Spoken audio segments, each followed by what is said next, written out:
What's for dinner?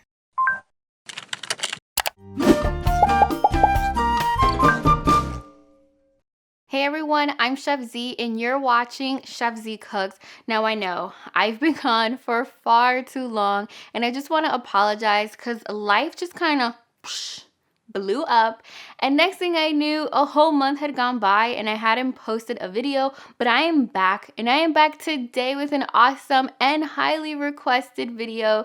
Today I'll be showing you how to make Vaca Frita, which is like the younger brother, younger sister to ropa vieja. Now, the two dishes are very similar, but they're also very different. In fact, the first half of this video is going to be almost identical to how I made the ropa vieja, with just a few changes here and there, just to show you guys a few variations. Now, the biggest difference between the two dishes is that when we make ropa vieja, we made this awesome tomato sauce that pairs really nicely with my personal favorite, mango or some rice or black beans, whereas with Vaca Frita, we're going to take that shredded beef and we're going to crisp it up, and we're going to add some onions, some garlic, and we're going to finish it off with some fresh lime. Now, I do want to warn you guys, if you are in a rush or if you are really hungry, this dish is not the dish for you, because you want to have a lot of patience, because patience is highly rewarded, and at the very end you're going to have a dish that's seriously out of this world. And just like my ropa vieja video, I will be tenderizing the meat on the stove, which again takes a long time. But if you have a pressure cooker or if you're team Instapot, go ahead and tenderize your beef using those tools, because it's actually going to cut down your cook time by like about an hour, hour and a half. And if you want to see some Instapot recipes here on my channel, go ahead and comment down below, because I'll be more than happy to add that into the mix. Let's go ahead and jump right into the recipe. We're going to season the brisket with some of my favorite ingredients, and we're also going to create a simple but delicious sauce at the very end. So first things first, we want to cut our brisket into some smaller pieces just to make it a little bit more manageable. And keep in mind that you can also use some flank steak as well. Now, if your brisket has a lot of fat on it, don't worry, because we're actually going to be taking care of that later on once the brisket has cooked. So once you've cut up all of your brisket, be sure to place it into a large mixing bowl. And we're going to move ahead and we're going to start mashing our garlic, creating a nice and delicious garlic paste. So we're going to add some garlic and some salt into a mortar and pesto, or pilon, how I like to call it, and we're going to start mashing. And once you're done mashing, we're going to go ahead and start seasoning. First, we're going to add the garlic, and then we're going to go ahead and we're also going to add some fresh green peppers, some onions, some sopita or adobo, whichever one is fine, a little bit of cumin, some oregano, sazón, some black pepper to taste,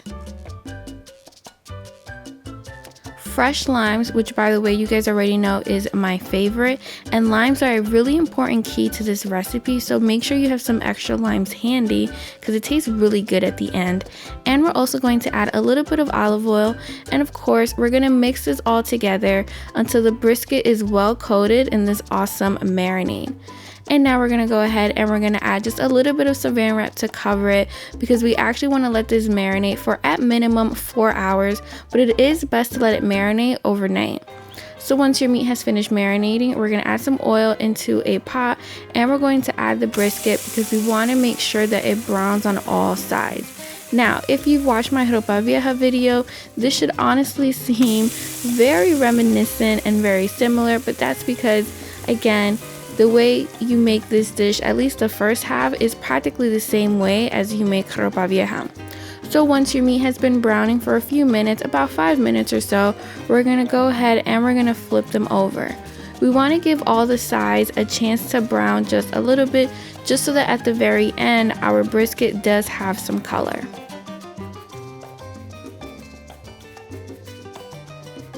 And once the meat has browned on all sides, we're going to go ahead and add some water into the bowl where the meat was marinating, and we're going to add it into the pot. Now remember, the bowl with the marinade is where all the seasoning and all the deliciousness is. We're then going to add some fresh thyme, some fresh cilantro, and we're going to mix everything until it's well combined. And you want to let your meat now boil away for about 2.5 to 3 hours.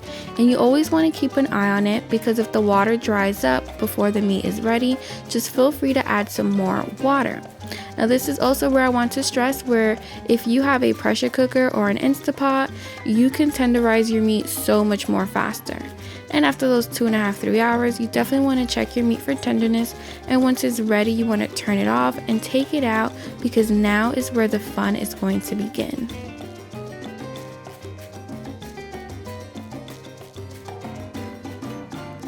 So once the meat has cooled for a few minutes, we're going to go ahead and we're going to start shredding the meat, just like we did with the ropa vieja. Now do keep in mind, there's like 1,000,001 ways to shredding meat, so you can use some tongs and a fork like I'm doing right here, or you can use your hands. Just be sure that the meat isn't too hot. And as you shred, you want to make sure to always add the shredded meat into a different bowl. Now, before I told you didn't have to worry about trimming the fat, and that's because once the meat is cooked, that fat slides right off. So again, once you finish shredding, we're going to go ahead and just add it into the bowl. And once all the meat is shredded, I like to take some of that leftover sauce from where the meat was braising, and I like to very gently just add it into the bowl of the shredded meat and mix it all together, because again, that braising liquid is what has all of the flavor, so I like to just coat the meat in that just a little bit. Now we're going to add some oil. Once that oil gets nice and hot, we're going to add the shredded beef and we're going to crisp it up. Now do keep in mind, this is the Chef Z way of doing it. Most people who make vaca frita actually like to saute the onions first, but I like to crisp up the meat first, because I really like when my vaca frita is on the crispier side.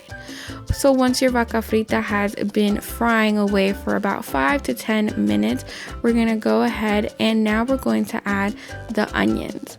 And we're also going to add just a tiny bit of vinegar as well. And anytime I saute onions, I also like to add some vinegar, and that's totally optional. I just think it really rounds out the flavor really well. So you want to mix everything until it's well combined and make sure that those onions are well throughout. And then we're going to take some more of that braising liquid and we're also going to add it to the meat. But we don't want to add too much, because remember, this is not ropa vieja. I like to add the braising liquid because A, it has all the flavor, and B, the meat tends to dry up a little bit once you're frying it. And of course, we're also going to add a healthy serving of fresh garlic, which is also optional. But if you love garlic just like me, then you would never even think to skip it. And once your vaca frita is done, we're going to go ahead and squeeze some fresh lime over top, which is honestly my favorite part of this whole entire dish. So there you guys have it, my recipe for making some vaca frita. Don't forget to visit me on social media and come back next week when I have an all new video. Buen provecho, guys. Dun, dun, dun, dun. Oh man, it's like I don't film a video for a month and like I'm out of shape. But I'm back and I don't plan on going anywhere.